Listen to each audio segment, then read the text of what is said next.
She was the original royal rebel, ousted from the inner circle in a blaze of tabloid scandal. Now, she's back inside the palace walls, battling cancer and winning the king's favor.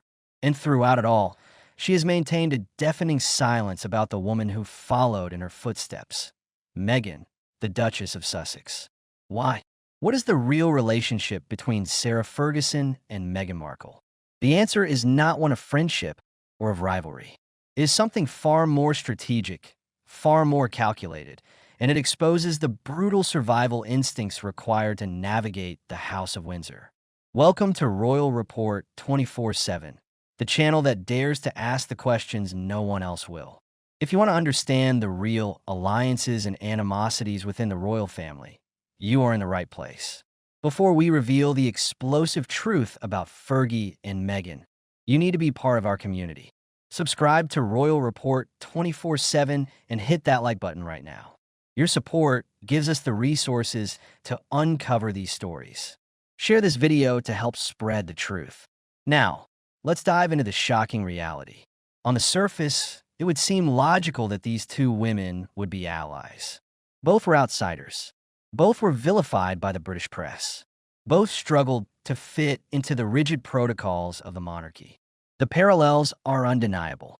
Sarah, the loud, bubbly, and unpolished redhead. Meghan, the biracial, divorced American actress. They were both square pegs being forced into the monarchy's very round holes. Because of this, the media has often painted a picture of a secret friendship, a supportive bond between two misunderstood women.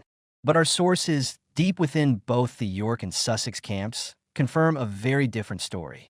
The truth is, there is no friendship. There is barely a relationship at all. And the reason is a lesson in pure, unadulterated political survival. To understand Sarah's stance, we must first understand her own journey. In the 1990s, she was the ultimate royal outcast, the Duchess of York. Her toe-sucking scandals and financial indiscretions made her a punchline. The royal family, led by the late Queen, froze her out completely. For decades, she was persona non grata. She lived in the shadow of her disgrace, forever separated from the institution she married into.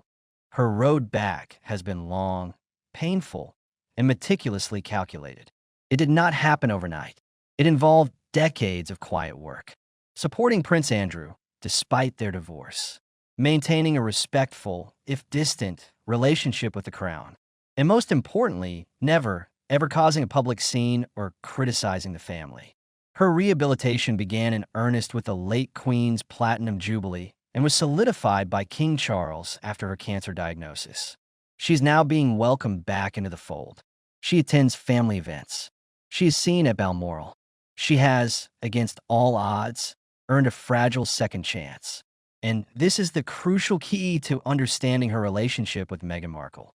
Sarah Ferguson will not risk her hard-won rehabilitation for anyone, especially not for someone who chose the path of public confrontation. While Sarah chose decades of silent penance, Meghan and Harry chose the nuclear option, the Oprah interview, the Netflix series, the book Spare. From Sarah's perspective, the Sussex strategy is not just dangerous. It is an existential threat to her own position. Associating with Meghan would be like throwing a grenade into her own carefully reconstructed life. The palace would see it as a betrayal. King Charles would view it as a direct challenge to his authority. All the goodwill she has built over the past few years could evaporate overnight. But the story is even more layered than simple avoidance. There's a deeper, more personal element at play, a fundamental clash of philosophies. Sarah Ferguson, for all her flaws, still believes in the monarchy as an institution. She wants to be a part of it. She wants her daughters, Beatrice and Eugenie, to have a place within it. Her goal has always been inclusion. Meghan and Harry's goal, by contrast, has been liberation. They wanted out. They wanted to build a new, independent life, free from the constraints of the institution. This core difference in objectives creates an unbridgeable chasm between them. Sarah sees Meghan's path as a rejection of everything she has spent 30 years trying to get back into. Let's look at the evidence of their non-relationship. Have they ever been photographed together in a private setting? No. Have they been seen at a public event together since the Sussexes stepped down? No. Has Sarah ever publicly commented on any of Meghan's interviews or projects? She has remained utterly, strategically silent. When asked about Meghan, she offers only the most anodyne, generic statements about wishing everyone well. It is the silence of self-preservation, not the silence of sisterhood. Furthermore, Sarah's own daughters, Princesses Beatrice and Eugenie, were once incredibly close to Prince Harry. Eugenie was considered one of his best friends. Their relationship has also visibly cooled. The sisters have not been seen with Harry since his departure. This is not a coincidence. The entire York family has had to distance themselves from the Sussexes to secure their own standing within the royal framework.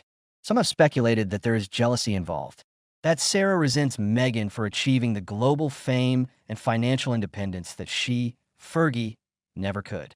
While this is a compelling narrative, our sources suggest it's less about jealousy and more about a difference in generational courage. Sarah belonged to a generation that obeyed. Meghan belongs to a generation that challenges. Sarah couldn't imagine giving that Oprah interview. For Meghan, it was a necessary step. This difference creates not jealousy, but a profound sense of bewilderment and disconnect. Now, with Sarah's health battles and her subsequent inclusion in royal life, this divide has become a canyon. King Charles's compassion towards her during her illness has bound her even closer to the institution. She is now a symbol of the family's capacity for forgiveness, as long as you play by their rules. Meghan, who broke all the rules, represents the opposite path. So what is the shocking truth we promised to expose? It is this. The relationship between Sarah Ferguson and Meghan Markle is a cold, calculated, and deliberate non-relationship. It is a masterpiece of political navigation by a woman who has learned the hardest lessons about royal survival. Sarah is not Meghan's enemy, but she is certainly not her friend. She is a cautionary tale who chose a different route, and she will not let Meghan's shadow darken her hard-won return to the light. This dynamic is a perfect microcosm of the modern monarchy's internal politics. It shows that loyalty to the institution will always trump bonds of shared experience. It reveals that the path to royal acceptance is one of silence, patience, and absolute compliance. Sarah Ferguson's story is one of incredible resilience. She has fought her way back from the abyss, and she will not let anyone, not even a fellow outsider, jeopardize that. Her exposed truth is not one of secret phone calls or hidden support. It is the truth of silence, the truth of survival. And in the world of the royals, that is the most powerful truth of all. The royal landscape is constantly shifting. Alliances are formed and broken in the shadows. The story of Sarah and Meghan is just one thread in a vast and intricate tapestry. If you found this deep dive into the real politics of the palace fascinating, you need to stay with us. Royal Report 24/7 is your source for the unvarnished truth. To make sure you never miss an update, like this video, share with your friends, and most importantly, subscribe to Royal Report 24/7 and hit the notification bell. The game of crowns is always being played, and we will be here to report on every move. Thank you for watching.